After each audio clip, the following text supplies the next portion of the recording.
Chapter 5 fuel of the future എന്നതിൽ section 1 ആണ് നമ്മൾ നോക്കിയത്. ഇനി സെക്ഷൻ 2 പോവാം. സെക്ഷൻ 2 എന്താണ് പറയുന്നത്? What has been the history of man's use of wind energy? Where and how is wind energy used in India? അപ്പോൾ wind energy മനുഷ്യന് ഉപയോഗിച്ച ഈ വിൻഡ് എനർജീൻ്റെ ഹിസ്റ്ററി, ചരിത്രം എന്താണ്, അതുപോലെ തന്നെ എവിടെയാണ് അല്ലെങ്കിൽ എവിടെയും എങ്ങനെയുമാണ് ഈ വിൻഡ് എനർജി ഇന്ത്യയിൽ യൂസ് ചെയ്തതെന്നാണ് നമ്മൾ ഈ സെക്ഷനിലൂടെ നോക്കാൻ പോകുന്നത്. In the United States, millions of windmills were erected as the American West was developed during the late 19th century. Most of them were used to pump water for farms and ranches. By 1910, wind turbine generators were producing electricity in many European countries. And while today, one associates windmills with the Netherlands, where they are used for pumping water, it is in Denmark that wind is an effective source of energy. അപ്പോൾ ഈ പാരഗ്രാഫിൽ എന്താണ് പറയുന്നത്? In the United States millions of windmills, United സ്റ്റേറ്റിൽ millions of windmills were erected എന്ന് വെച്ചാൽ സ്ഥാപിച്ചിരുന്നു എന്നാണ്. സ്ഥാപിച്ചിരുന്നു എവിടെ? was erected as the American West was developed during the late 19th century. United States millions of windmills സ്ഥാപിച്ചിരുന്നു,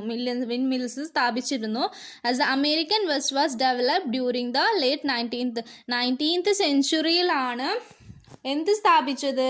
millions of wind mills സ്ഥാപിച്ചതെന്ന് പറയുന്നു. Most of them were used to pump water for farms and ranches. കൂടുതലും എന്തിനു വേണ്ടിയിട്ടാണ് ഉപയോഗിച്ചത്? ഈ wind mills കൂടുതലും ഉപയോഗിച്ചത് എന്തിനു വേണ്ടിയിട്ടാണ്? വാട്ടർ പമ്പ് ചെയ്യാനും അതുപോലെ തന്നെ ഫാംസിലും പിന്നെ ആൻഡ് റാൻച്ചസ് എന്ന് പറയുന്നത് കൃഷിയിടങ്ങളെയാണ് റാൻച്ചസ് എന്ന് പറയുന്നത്. അപ്പോൾ most of them were use to pump water pump ചെയ്യാനും അതുപോലെ തന്നെ ഫാംസിന് വേണ്ടിയിട്ടും അതുപോലെ തന്നെ കൃഷിയിടങ്ങൾക്ക് വേണ്ടിയിട്ടുമാണ് ഈ വിൻഡ് മിൽസ് കൂടുതലായിട്ട് ഉപയോഗിച്ചതെന്നാണ് പറയുന്നത്. By 1910, wind turbine generators were producing electricity in many European countries. 1910 European കൺട്രീസിൽ എന്ത് പ്രൊഡ്യൂസ് ചെയ്യുന്നത്? Wind turbine generators were producing electricity, current, വൈദ്യുതി, ഇലക്ട്രിസിറ്റി പ്രൊഡ്യൂസ് ചെയ്യുന്നത് വിൻഡ് ടർബൈൻ ജനറേറ്റേഴ്സ് അവർ യൂറോപ്യൻ കൺട്രീസിൽ 1910 ഇലക്ട്രിസിറ്റി പ്രൊഡ്യൂസ് ചെയ്യുന്നത്.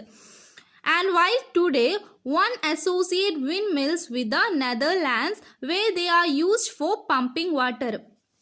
അപ്പോൾ അറ്റ് പ്രസന്റ് ആയിട്ട് one associates wind mills with നെതർലാൻഡിൽ വാട്ടർ പമ്പ് ചെയ്യാൻ വേണ്ടിയിട്ട് വിൻഡ് മിൽസ് യൂസ് ചെയ്യുന്നുണ്ട്. അതുപോലെ തന്നെ it is in Denmark that wind is an effective source of energy. ഡെൻമാർക്കിലാണ് ഈ വിൻഡ് കൂടുതൽ എഫക്റ്റീവ് ആയിട്ടുള്ളൊരു സോഴ്സ് ഓഫ് എനർജി. അവർക്കിത് ഏറ്റവും കൂടുതൽ ഇമ്പോർട്ടൻ്റ് ആയിട്ടുള്ള ഒരു കാര്യമാണ് ഈ വിൻഡ് എനർജി എന്ന് പറയുന്നത്. അതുപോലെ തന്നെ നെതർലാൻഡിൽ എന്തിനു വേണ്ടിയിട്ടാണ്? നെതർലാൻഡിന് വെള്ളം പമ്പ് ചെയ്യാൻ വേണ്ടിയിട്ടാണ് ഇത് അറ്റ് പ്രസന്റ് ആയിട്ട് യൂസ് ചെയ്തത്. അതുപോലെ തന്നെ Denmark, it is in Denmark that wind is an effective source of energy. Effective source of energy എന്ന് വെച്ചാൽ അതൊരു ഇമ്പോർട്ടൻ്റ് ആയിട്ടുള്ള ഒരു എനർജി തന്നെയാണെന്നാണ് പറയുന്നത്. അതാണ് ഈ ഫസ്റ്റ് പാരയിൽ പറയുന്നത്. അപ്പോൾ സെക്കൻഡ് പാരയിലോട്ട് പോവാം. Close to home, Tamil Nadu was among the first in India to give a fillip to wind energy over 10 years ago and continues to be a leader. അപ്പോൾ ഏകദേശം 10 വർഷങ്ങൾക്ക് മുമ്പ് തന്നെ വിൻഡ് എനർജി ഉൽപ്പാദിപ്പിക്കുന്ന കാര്യത്തിൽ തമിഴ്നാടു ഇന്ത്യയിൽ ലീഡർ സ്ഥാനം വഹിക്കുന്നു. ഓക്കെ, അപ്പോൾ ആ സ്ഥാനം കണ്ടിന്യൂ ആയിട്ടുള്ളത്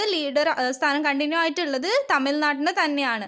ഏകദേശം 10 വർഷങ്ങൾക്ക് മുമ്പ് തന്നെ വിൻഡ് എനർജി ഉൽപ്പാദിപ്പിക്കുന്ന കാര്യത്തിൽ തമിഴ്നാടാണ് ലീഡർ സ്ഥാനത്ത് വഹിക്കുന്നത്. അതുപോലെ തന്നെ ഇപ്പോഴും കണ്ടിന്യൂസ് ആയിട്ട് ലീഡർ സ്ഥാനം ഉള്ളത് തമിഴ്നാടിന് തന്നെയാണ്.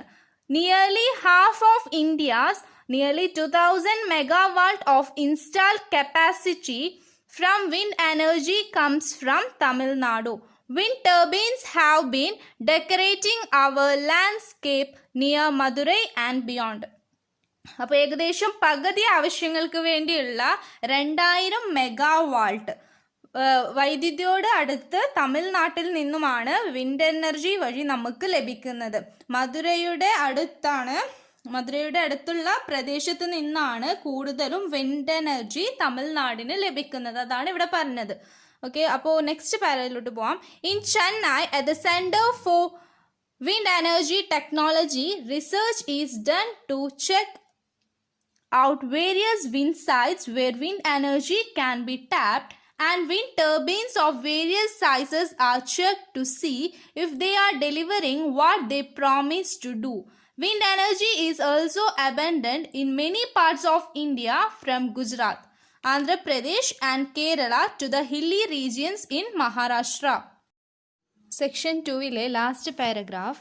In Chennai at the Center for Wind Energy Technology, research is done to check out various wind sites where wind energy can be tapped, and wind turbines of various sizes are checked to see if they are delivering what they promised to do.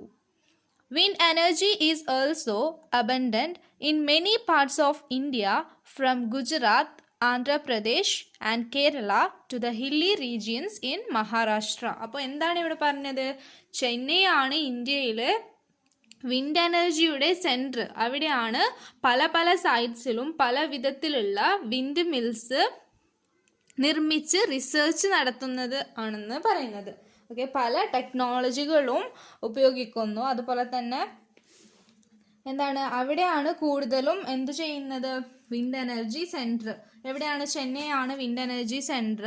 അവിടെ പല പല സൈറ്റ്സിലും പല വിധത്തിലുള്ള wind mills നിർമ്മിച്ച് research നടത്തുന്നുണ്ട്. Okay, അപ്പോൾ അവർ different ആയിട്ടുള്ള സൈസിൽ ചെക്ക് ചെയ്യുന്നുണ്ട്. അത് അവർക്ക് പറഞ്ഞതുപോലെ, അവർ പ്രോമിസ് ചെയ്തതുപോലെ ഡിഫറെൻ്റ് ആയിട്ടുള്ള സൈസിൽ അവർക്ക് ഡെലിവറി ചെയ്യാൻ പറ്റുന്നുണ്ടോ എന്ന് അവർ ഒരു പ്രോമിസ് കൊടുക്കുന്നുണ്ടായിരുന്നു. And wind turbines of various sizes are check to see if they are delivering what they promise to. അവർ കൊടുത്ത പ്രോമിസ് അത് അവർ ഡെലിവർ ചെയ്യുന്നു എന്ന് അവർ ചെക്ക് ചെയ്യുന്നുണ്ടായിരുന്നു.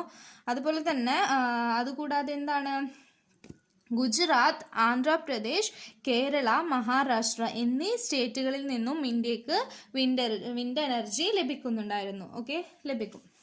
അതാണ് ഈ സെക്ഷൻ 2 പറഞ്ഞത്. Section 3 is wind energy popularly used? What are it's advantages? Does it have any drawbacks? അപ്പോൾ വിൻഡ് എനർജി പോപ്പുലർ ആയിട്ട് യൂസ് ചെയ്യുന്ന ഒരു കാര്യമാണോ നമ്മളോട് ചോദിക്കുകയാണ്. അതുപോലെ തന്നെ വാട്ട് ആർ ഇറ്റ്സ് അഡ്വാൻറ്റേജ്, അതിൻ്റെ ഗുണങ്ങൾ എന്തൊക്കെയാണ്? Does it have any drawbacks, അതിനെന്തെങ്കിലും നെഗറ്റീവ്സ് ഉണ്ടോ, ഡ്രോബാക്സ് ഉണ്ടോ എന്നാണ് ചോദിക്കുന്നത്. അപ്പോൾ നമുക്ക് പാരയിലോട്ട് പോവാം. In the west, surveys have consistently shown that the public prefers wind and other renewable energy forms over conventional sources of generation. Wind energy is free, renewable resources, so no matter how much is used today, there will still be the same supply in the future. Wind energy is also a source of clean, non-polluting electricity. Unlike conventional power plants, wind plants emit no air pollutants or greenhouse gases. അപ്പോൾ എന്താണ് ഇവിടെ പറയുന്നത്? ജനങ്ങൾ public prefer ചെയ്യുന്നുണ്ട്. എന്താണ് public prefer ചെയ്യുന്നത്? ജനങ്ങൾ എന്താണ് കൂടുതലും പ്രിഫർ ചെയ്യുന്നത്? പുനരുപയോഗിക്കാൻ കഴിയുന്ന എനർജി സ്രോതസ്സുകളാണ്, വിൻഡ് എനർജിയാണ് കൂടുതലും ജനങ്ങൾ പ്രിഫർ ചെയ്യുന്നത് എന്നാണ് പറയുന്നത്. അപ്പോൾ ഇവിടെ prefer wind energy other renewable energy forms over conventional sources of generation. സ്രോതസ്സുകൾ പ്രിഫർ ചെയ്യുന്നത് എന്താണ്? പുനരുപയോഗിക്കാൻ കഴിയുന്ന എനർജിയാണ് ജനങ്ങൾ കൂടുതലും പ്രിഫർ ചെയ്യുന്നത്. അപ്പോൾ വിൻഡ് എനർജീൻ്റെ ഒരു ഗുണം എന്താണ്? വിൻഡ് എനർജീൻ്റെ ഒരു ഗുണം എന്ന് വെച്ചാൽ എന്താണ്? നമ്മൾ ഇപ്പോൾ എത്രത്തോളം എനർജി കിട്ടുന്നുവോ അത്രത്തോളം എനർജി ഭാവിയിലും കിട്ടും. കാരണം എന്താണ്? കാറ്റെന്ന് പറയുന്നത് ഭാവിയിൽ നിന്ന് പോകുന്ന ഒരു കാര്യമല്ല. കാറ്റ് നമ്മൾ ഇപ്പോൾ യൂസ് ചെയ്തെന്ന് വെച്ചിട്ട് ഭാവിയിൽ നമുക്കത് തീർന്നു പോകുന്ന ഒരു കാര്യമൊന്നുമല്ല.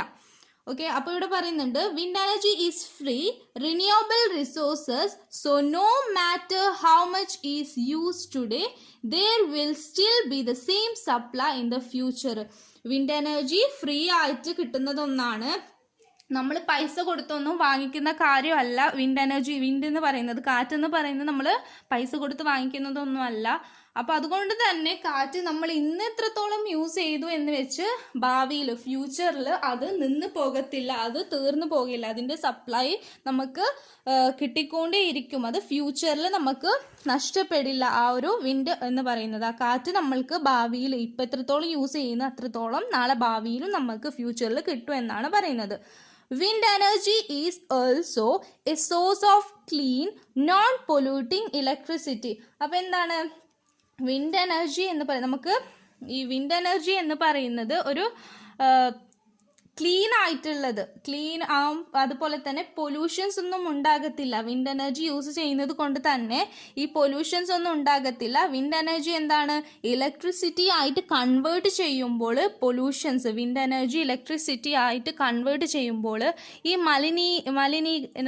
മലിനീകരണം എന്ന് വെച്ചാൽ പൊല്യൂഷൻസ് എല്ലാം ഉണ്ടാവില്ല, ക്ലീൻ ആയിട്ടുണ്ടാവും. മറ്റു എനർജി പ്രൊഡ്യൂസ് ചെയ്യാൻ ഇവിടെ പറയുന്നുണ്ട്, unlike conventional power plants, wind plants emit no air pollutants or greenhouse gases. അപ്പോൾ എന്താണ് പറയുന്നത്? മറ്റു എനർജി പ്രൊഡ്യൂസ് ചെയ്യാൻ വേണ്ടിയിട്ട് യൂസ് ചെയ്യുന്ന പവർ പ്ലാന്റുകൾ, ഈ പവർ പ്ലാന്റുകളെ എമിറ്റ് എന്ന് വെച്ചാൽ പുറത്തേക്ക് വിടുക അല്ലെങ്കിൽ പുറം തള്ളുക എന്നാണ്. അതുപോലത്തെയുള്ള ഗ്രീൻ ഹൗസ് ഗ്യാസസും പൊല്യൂട്ടഡ് ആയിട്ടുള്ള എയറൊന്നും ഈ വിൻഡ് എനർജി പ്രൊഡ്യൂസ് ചെയ്തിട്ട് അത് ഇലക്ട്രിസിറ്റി ആയിട്ട് കൺവേർട്ട് ചെയ്യുമ്പോൾ മലിനീകരണം, പൊല്യൂഷൻസും മറ്റു ഗ്യാസസോ ഗ്രീൻ ഹൗസ് ഗ്യാസസോ അതുപോലത്തെ പൊല്യൂട്ടഡ് ആയിട്ടുള്ള ഗ്യാസസ് ഒന്നും ഉണ്ടാവില്ല എന്നാണ് പറയുന്നത്. അതാണ് ഈ ഫസ്റ്റ് പാരയിൽ പറയുന്നത്. അപ്പോൾ സെക്കൻഡ് പാരയിൽ എന്താണ് പറയുന്നത് നോക്കാം. In 1990, California's wind power plants offset the emission of more than 2.5 billion pounds of carbon dioxide and 15 million pounds of other pollutants that would have otherwise been produced. It would take a forest of 19 million to 175 million trees to provide the same air quality. അപ്പോൾ എന്താണ് ഇവിടെ പറഞ്ഞത്? 1990 കാലിഫോർണിയയിൽ wind energy ഉപയോഗിച്ചത് കൊണ്ടാണ് 2.5 billions 2.5 billion pounds carbon dioxide കുറഞ്ഞെന്നാണ്. Okay, carbon dioxide കുറഞ്ഞു. അതേപോലെ 2.5 ബില്യൺ കാർബൺ ഡയോക്സൈഡും അതുപോലെ തന്നെ പൊല്യൂട്ടഡ് ആയിട്ടുള്ള എയറിൻ്റെയും ഉപയോഗം വിൻഡ് എനർജി പ്രൊഡ്യൂസ് ചെയ്തതിൽ കുറഞ്ഞതായി. അതായത് കാർബൺ ഡയോക്സൈഡിൻ്റെ അളവും അതേപോലെ പൊല്യൂട്ടൻ്റ് ആയിട്ടുള്ള ഗ്യാസസും കാലിഫോർണിയയിൽ വിൻഡ് എനർജി ഉപയോഗിച്ചത് കൊണ്ട് കുറഞ്ഞു, അതിൻ്റെ അളവ് കുറഞ്ഞു എന്നാണ് ഇവിടെ പറയുന്നത്. ഓക്കെ, അപ്പോൾ എന്തുമായിട്ടാണ് ഇത് സാമ്യപ്പെടുത്തുന്നത്? ഇവിടെ പറയുന്നുണ്ട്, it would take a forest of 19 million to 175 million trees to provide the same air quality. അപ്പോൾ ഇതെന്തായിട്ടാണ് സാമ്യപ്പെടുത്തുന്നത്? ഏകദേശം ഒരു ഫോറസ്റ്റിൽ 90 മില്യന് അതല്ലെങ്കിൽ 125 മില്യൺസ് മരങ്ങൾ, ഒരു ഫോറസ്റ്റിൽ നിന്നും കിട്ടുന്ന എനർജി, അതിൽ നിന്ന് കിട്ടുന്ന ഒരു എനർജി, ആ ഒരു ക്വാളിറ്റി ആയിട്ടുള്ള ഒരു എനർജി തന്നെയാണ് ആ കാലിഫോർണിയയിൽ അത്രത്തോളം വിൻഡ് എനർജി പ്രൊഡ്യൂസ് ചെയ്തു എന്നാണ്. അത്രത്തോളം വിൻഡ് എനർജി പ്രൊഡ്യൂസ് ചെയ്തത് കൊണ്ടാണ് കാർബൺ ഡൈ ഓക്സൈഡും പൊല്യൂട്ടൻ്റ് ആയിട്ടുള്ള ഗ്യാസും കുറയാൻ കാരണം, കുറഞ്ഞു എന്നാണ് ഇവിടെ പറയുന്നത്.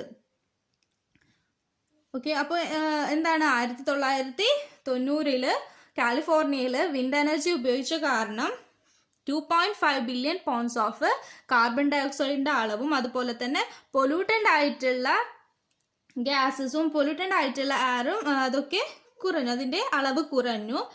അതെന്തിനാണ് സാമ്യപ്പെടുത്തുന്നത്? ഒരു ഫോറസ്റ്റ് ആവുമ്പോൾ ഒരുപാട് മരങ്ങൾ ഉണ്ടാവുമല്ലോ, അവിടെ നിന്ന് കിട്ടുന്ന ഒരു ശുദ്ധവായു ഉണ്ടാവും, ഒരു ക്ലീൻ ക്വാളിറ്റി ആയിട്ടുള്ള നല്ല ശുദ്ധവായു. അതുപോലെ 1990 കാലിഫോർണിയയിൽ വിൻഡ് എനർജി ഉപയോഗിച്ചപ്പോൾ ആ ഒരു ഫോറസ്റ്റിൽ നിന്ന് കിട്ടുന്ന ക്വാളിറ്റി ആയിട്ടുള്ള ശുദ്ധവായു ലഭിച്ചു എന്നാണ് ഈ സെക്ഷൻ 3 സെക്കൻഡ് പാരയിൽ പറഞ്ഞത്.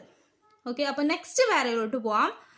Some have voiced concern over the noise produced by rotor blades, aesthetic impact, and the plight of birds that fly into the rotors. Most of these problems do not exist in India as wind farms are located in remote areas, or the problems have already been resolved through technological development. അപ്പോൾ next പാരയിൽ എന്താണ് പറഞ്ഞത്? Some have voiced concern over the noise produced by rotor blades. അതായത് കാറ്റിൻ്റെ വേഗതയിൽ wind മിൽസൊക്കെ wind mills അതിൻ്റെ ശബ്ദം ഉണ്ടാവാറുണ്ട്. ആ കാറ്റിൻ്റെ അടുത്ത് വിൻഡ് മിൽസിൻ്റെ അതിൻ്റെ അടുത്ത് പോയാൽ നമുക്കൊരു ശബ്ദം കേൾക്കും, ഒരു നോയ്സ്. ഓക്കെ, അതാണ് പറഞ്ഞത്. അതിൻ്റെ ബ്ലേഡ് കൊണ്ടുണ്ടാക്കുന്ന ഒരു വോയിസ് കേൾക്കാൻ പറ്റും. അതുപോലെ തന്നെ ഐസ്തെറ്റിക് ഇമ്പാക്റ്റ് എന്ന് വെച്ചാൽ സൗന്ദര്യമില്ലായ്മ എന്നാണ്. സൗന്ദര്യമില്ലായ്മ എന്ന് വെച്ചാൽ വിൻഡ് മിൽസ് സ്ഥാപിക്കുന്ന വഴി ഒരു സൗന്ദര്യക്കുറവ്, ഭൂമിയിലൊരു സൗന്ദര്യക്കുറവ് ഉണ്ടാകുമെന്നാണ് പറയുന്നത്. അതുപോലെ തന്നെ ഇവിടെ വേറൊരു പ്രശ്നം എന്താണ്? And the plight of birds that fly into the roads. അതുപോലെ തന്നെ ഇത് പക്ഷികൾക്ക് പറക്കുന്നത്. സാധാരണ വിൻഡ് മിൽസ് എന്ന് പറയുന്നത് നല്ല ഉയരത്തിലായിരിക്കും. ആ ഉയരത്തിൽ പക്ഷികൾ പറക്കുന്നത് അവയ്ക്ക് എന്താകും? ഈ വിൻഡ് മിൽസിൻ്റെ ബ്ലേഡ് കൊണ്ട് ദോഷമുണ്ടാവും. അതുപോലെ തന്നെ അവർക്ക് മരണം സംഭവിക്കാനും സാധ്യത ഉണ്ടാവും.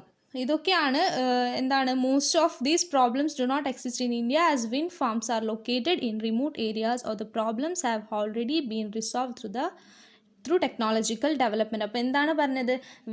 കാറ്റിൻ്റെ വേഗതയിൽ വിൻഡ് മിൽസൊക്കെ ശബ്ദം ഉണ്ടാവാറുണ്ട്. അതുപോലെ തന്നെ ഐസ്തെറ്റിക് ഇമ്പാക്റ്റ്, സൗന്ദര്യമില്ലായ്മ, ഭൂമിയിലൊരു സൗന്ദര്യക്കുറവ്, വിൻഡ് മിൽസ് കാരണം ഒരു സൗന്ദര്യക്കുറവ് ഭൂമിയിൽ കാണാൻ സാധിക്കുന്നുണ്ട്, സൗന്ദര്യമില്ലായ്മ ഉണ്ടാവും.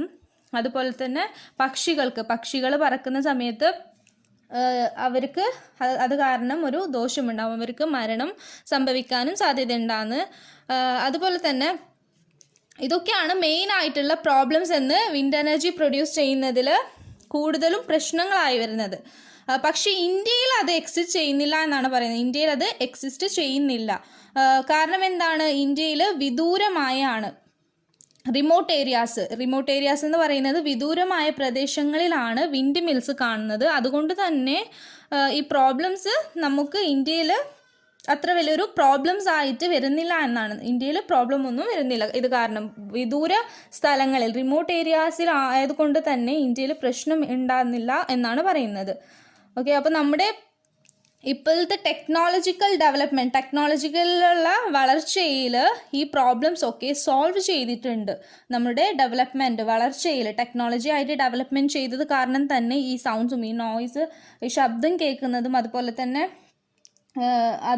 പക്ഷികൾക്ക് ഉണ്ടാകുന്ന ദുരന്തങ്ങളിൽ നിന്നും മറ്റു എല്ലാ പ്രശ്നങ്ങൾക്കും ടെക്നോളജിക്കലി ഡെവലപ്മെൻ്റ് ആയിട്ട് ടെക്നോളജി വളർന്നത് കൊണ്ട് തന്നെ ഈ പ്രോബ്ലംസ് ഒക്കെ സോൾവ് ചെയ്തിട്ടുണ്ട് എന്നാണ് പറയുന്നത്. അതാണ് ഈ സെക്കൻഡ് പാരയിൽ പറയുന്നത്. ഓക്കെ, അപ്പോൾ ലാസ്റ്റിൽ എന്താണ് പറയുന്നത്? ലാസ്റ്റ് പാരയിലോട്ട് പോവാം. The major challenge to use wind as a source of power is that it is intermittent and it does not always blow when electricity is needed. The fact remains that wind is the fastest growing source of electricity generation in the world, and who knows, might even be a luxuriative career for many. അപ്പോൾ എന്താണ് പറയുക? നമുക്ക് wind energy ഉൽപ്പാദിപ്പിക്കാൻ ഇവിടെ പറയുന്നുണ്ട് ഒരു മേജറായിട്ടുള്ള ചാലഞ്ചാണ്. ഇവിടെ മേജറായിട്ടുള്ള challenge എന്താണെന്നാണ് പറയുന്നത്. മേജറായിട്ടുള്ള ഒരു പ്രോബ്ലം. നമുക്ക് വിൻഡ് എനർജി ഉൽപ്പാദിപ്പിക്കാൻ എന്ത് വേണം? കാറ്റ് വേണം, അല്ലേ? കാറ്റുണ്ടെങ്കിൽ മാത്രമേ വിൻഡ് മിൽസിൻ്റെ ബ്ലേഡ് കറങ്ങുകയുള്ളൂ. അതുകൊണ്ട് തന്നെ എന്നാൽ മാത്രമേ നമുക്ക് എന്തുണ്ടാവൂ? ഊർജം പ്രൊഡ്യൂസ് ചെയ്യാൻ പറ്റൂ, എനർജി പ്രൊഡ്യൂസ് ചെയ്യാൻ പറ്റൂ. അപ്പോൾ കാറ്റ് എപ്പോഴും ഇവിടെ പറയുന്നുണ്ട്, the fact remains that wind is അതല്ല, wind as a source of power is that it is intermittent and it does not always blow when electricity is needed.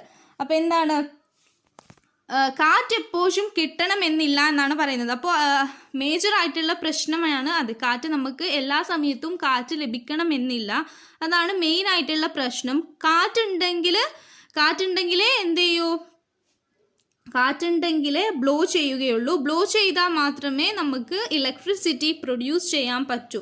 Electricity ആവശ്യമുള്ള സമയങ്ങളിലൊക്കെ കാറ്റ് ഉണ്ടാവണം എന്നില്ല എന്നാണ് ഇവിടെ പറയുന്നത്. ഇലക്ട്രിസിറ്റി ഉണ്ടാകുന്ന സമയത്ത് നമുക്ക് സാധ്യത കുറവാണ്, കാറ്റ് കിട്ടാനുള്ള സാധ്യത കുറവാണ്, കാറ്റ് ലഭിക്കില്ല എന്നാണ് പറയുന്നത്. ഓക്കെ, അപ്പോൾ ഇവിടെ ഒരു ഫാക്റ്റ് കൂടി പറയുന്നുണ്ട്. The fact remains that wind is the fastest growing source of electricity generation in the world and who knows might even be a lucrative career for many. അപ്പോൾ ഇവിടെയുള്ള ഫാക്റ്റ് എന്താണ്, വേഗത്തിൽ വളരുന്ന ഒരു വൈദ്യുതി സ്രോതസ്സായിട്ട് വിൻഡ് എനർജി മാറി എന്നാണ്. അതുപോലെ തന്നെ അതിന് പുറമെ ഒരു മെയിൻ ആയിട്ടുള്ള ഹെൽപ്ഫുൾ ആയിട്ടുള്ള ഒരു സോഴ്സ് അല്ലെങ്കിൽ ഒരു കരിയർ, ഒരു ജോലി അല്ലെങ്കിൽ അവരുടെ കരിയറിന് വേണ്ടിയിട്ട് ഈ വിൻഡ് എനർജി പലർക്കും ഒരു കരിയർ ആയിട്ട് വളർന്നിരിക്കുന്നു. പലർക്കും ഒരു തൊഴിൽ സാധ്യത ഉള്ള ഒരു മേഖലയാണ് ഈ വിൻഡ് എനർജി എന്ന് പറയുന്നത്. ഈ ഒരു വിൻഡ് എനർജി സ്രോതസ് എന്ന് പറയുന്നത് പലർക്കും ഒരു ജോലി കൂടി, തൊഴിൽ സാധ്യത കൂടി ആണെന്നാണ് പറയുന്നത്. പലരുടെ ലൈഫിലും അവർക്ക് ഒരുപാട് ഹെൽപ്ഫുൾ ആയിട്ടുണ്ട്, അവർക്ക് അവരുടെ കരിയറിലേക്ക് ഒരുപാട് തൊഴിലും മറ്റും ലഭിച്ചിട്ടുണ്ട് എന്നാണ് പറയുന്നത്. അപ്പോൾ ഇവിടെ ഡിസ്കസ് ചെയ്തത് എന്താണ്, ഡിസഡ്വാൻറ്റേജ് ഡിസ്കസ് ചെയ്തു, അതുപോലെ തന്നെ ചാലഞ്ചിങ്ങും, അതുപോലെ തന്നെ എവിടെയൊക്കെ യൂസ് ചെയ്തു എന്നൊക്കെയാണ് നമ്മൾ ഈ ചാപ്റ്ററിലൂടെ ഡിസ്കസ് ചെയ്തത്. ഓക്കെ, അപ്പോൾ ഈ ചാപ്റ്റർ ഇവിടെ കഴിഞ്ഞു.